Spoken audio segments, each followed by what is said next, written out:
And a pretty interesting year for the Grizzlies, wouldn't y'all say? I Not would in say the so. best of ways. I would say so. Not in the best of ways, but man, we're seeing some kind of like interesting stuff going on right now with the Grizzlies. They're missing, I think, 6 of their top rotational players are out with injury. They've been playing one starter in Jaren Jackson Jr. for a while. It's been Jaren Jackson Jr. in the hustle playing. Yeah. That's what it is. But in that, there's been some wins that have been happening. Right now, they're playing against Sacramento, and last time I saw, they were up. They're up 50-47, and they have 11 guys hurt, 8 guys active. Yeah. 3 of those are 2-ways. One of them's a 10-day. They literally, Not bad. they literally had to bring good. Matthew Hurt up today. So our boy Matthew Hurt, So Christian, they can have a legal team. from the McDonald's All-American game, is now Me and Kenny did interview Matthew Hurt at the McDonald's All-American game. What was that, 2019? 2019, when man. he was going to come to Seems Memphis. like a bit of a but then- goober. Kenny? He can play ball. He's got a little goober in him, though. You can tell. There was definitely, yeah. Me and Kenny both said basically that when we left. Yeah, Goober. That guy. Goober is one of those words that, like, you know what it means when you hear it. It's a fun But word. you can't really define it, No. really. Yeah. Just say goober. The definition is just in the phrase, like the way that it's Yes, the way the it's word in the is word. in the Exactly. word, like goober. Yes. But no, so they brought Matthew Hurt up just so they could fill the damn team for the game tonight. You have to have 8 players active, and they had 7 due to injury. I mean, it's just crazy stuff. But the question for this entire year, I think, after Ja's injury was we got to find, and it was this way at the beginning of the year too, was who are going to be the wing players of the future, right? Like it was always, they've drafted a few wings, Jake LaRavia, David Roddy, Zaire Williams, and I think out of the 3 of those guys, David Roddy's the only guy who even looks like a serviceable NBA player on that roster. But there's been a couple of guys that have emerged from the Memphis Hustle this year. Vince Williams and Gigi Jackson are getting minutes. Gigi Jackson being the youngest player in the entire NBA.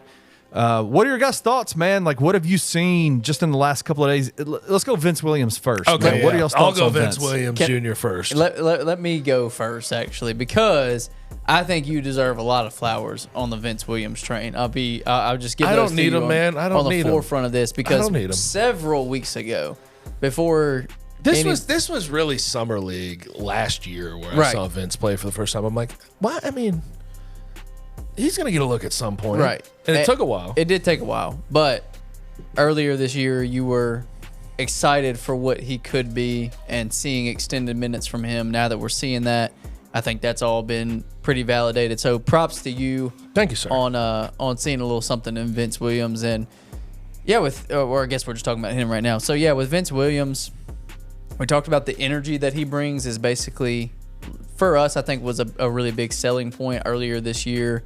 I think now we're seeing him more comfortable, start to settle in a little bit, know that they're... I think what's helpful for him and Gigi Jackson both is there's not really any pressure on them to perform at some elite level and take this team into the playoff. Like, there's none of that. It's basically go out there, show us what you got. No, but you don't have to look over your shoulder because we're not really trying to win Who else games. is There's there? nobody really behind you anyway. So just go play ball, and I think that's been helpful for both of them. But with Vince, I think we see him getting more and more comfortable by the game. And Gabe Kuhn was on it. I'll get to early. Vince Williams Jr. here in a second, but I want to say just in general, I've had a lot more fun watching the Grizzlies than the Tigers. So you that's put fair. that. Okay, can we get to that? You And I'm not posed. pitting the two Right. against each other. That's not what I'm doing. No. I'm just saying from an enjoyment standpoint, I watch the Tigers and I have to take blood pressure medication, even though I'm not on blood pressure medication. When I watch the Grizzlies, it's like the lack of expectation just sort of has Makes made it kind of fun. Yeah. And it's like guys that you don't expect to do something that ultimately get something done. Right. And they're winning games. Yeah, and that in itself makes it fun for me. Yeah. And they're 3-3 in their last 6. They had a 3-game winning streak against the Raptors.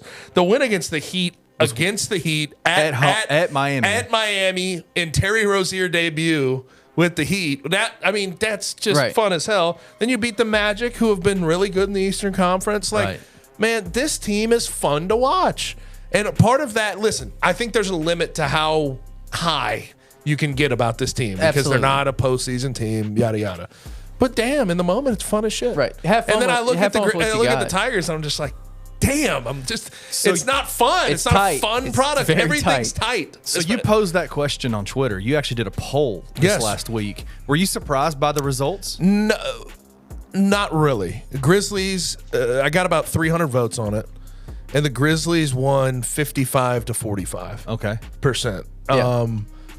I can see, like, in the end of the day, I can see where the Tigers, you're still, like, hanging on it because they have more that they could technically accomplish. Right. There's more. The Like, ceiling you're is not higher. limiting the high because eventually when they get into a tournament, you never know what can happen. Right. Or if they get into a tournament. But theoretically, there's more out there for them to accomplish. So I get where people go with the Tigers. But I think just right now, and it could change week to week, month to month, how you feel about your enjoyment. I enjoy watching the Grizzlies a lot more. Yeah. Now, Vince Williams Jr. Go for it. I'm tired of people holding out on this guy, and I think there's less and less. But like when I look at this guy, I made this statement.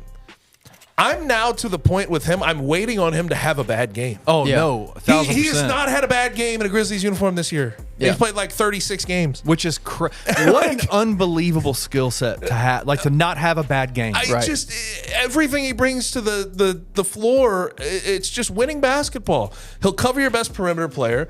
He's a really good rebounder. He's a top 3 rebounder on this team, especially for his size. Offensively, he can knock down a three. He's 39% on the year, and since he's gotten more looks. With like Desmond Bane out, he's been knocking him down at even a higher clip. He's up in like the 40s right this second. The Grizzlies converted his contract $7.9 million, so they clearly believe in the guy. I've said I think this guy, even on a playoff contending Grizzlies team, with John Morant, Jaren, Dez healthy, Steven Adams healthy, he could be a starter on a playoff caliber Grizzlies team. Like, I don't see why not. Or He would fit really well into that role alongside all those scorers because he's one of the rare players That doesn't care. that doesn't give a damn about his offensive stats. Yeah. He can go get them if he wants, if he gets the opportunity, but he doesn't care. He takes more pride in the other stuff. Right. And it's very clear when you watch his game. Well, just imagine though, like if they don't have to start him and they can bring him off the bench. No, I like get he that, but automatically makes your bench so much better. Let me bring this back at you, though, right? Marcus Smart, of course, is going to get the first crack if he's still on this team, which I Absolutely. expect. He'll get the first crack at the 3. Yeah. But if Marcus Smart it's not a perfect fit, imagine Marcus Smart off the bench as a secondary ball handler and 6-man. Or what you could do with Marcus at the trade deadline. But sure, but I'm Right? just Like- saying, right. But if Marcus is still on this team, which I kind of expect at this moment for him to be on the team going into next year, you don't give up Tyus Jones and 2 firsts Right. to just get rid of him at the first inconvenience. So I think he'd get the first crack as a starter. But let's say that it's slower, it's not as perfect of a fit as you thought. Vince slides in there. Marcus Smart is a secondary ball handler when Ja's out of the game and as your 6-man. And I think that almost fits better. I do too. I do Truthfully. too. Now again, I will. Marcus deserves the first shot. For He sure. should get the first shot. But if there's any like questions that you have, like 3, 4, 5, 6 games into it, Yeah. pull the string and see what happens. Yeah. But I think Vince Williams Jr. It's beyond 6th, 7th man. I think he could start on NBA. Oh, absolutely. On Yeah. a bunch of NBA teams. Yeah, right yeah, now. no doubt. And people will talk about. I've heard 2 main criticisms. One, he's 6'4". Does he play 6'4"? Not Have at you all. watched the guy? He has a 7-foot wingspan and he guess who else? rebounds like a maniac. Yeah. Guess who else is 6'4"?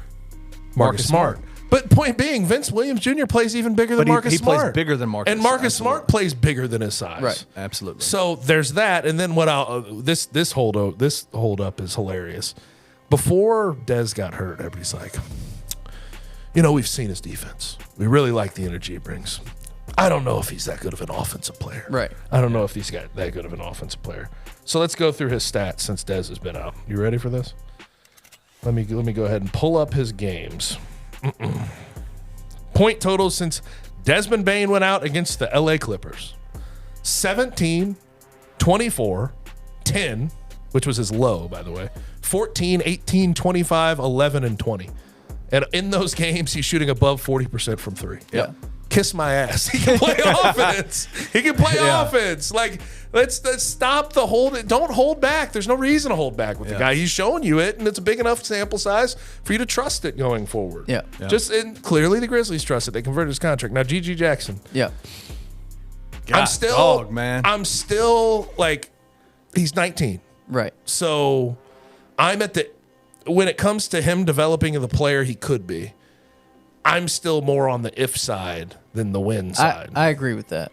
I think there's some people that are already completely sold. They are. Oh, he's gonna be a guy. We'll see. The I talent. want to people that want to hold back on Vince Williams Jr. and not hold back on Gigi Jackson. Right. I don't really get that. I don't get that either. Gigi does not have much of a sample size. Now, what I do like about him is he's getting his shots and his points within the offense, and he's knocking when he gets open from the 3-point line. Yeah. It seems automatic right now, and you wonder if that ever regresses to a mean that we saw at South Carolina. But he's tremendously talented, and he's 6'9", and he's 220. And he's strong. Hasn't even really rebound. hasn't really had professional weight training and all that kind of stuff. Like, which is kind of scary because he's Yes. huge. He's Yeah. a man. Yeah. No, he's a baby. built like a man. He's still though. a baby. But he's built like a man. Oh, he is. But I'm saying age-wise, mature, like he's still a baby. 19 years old.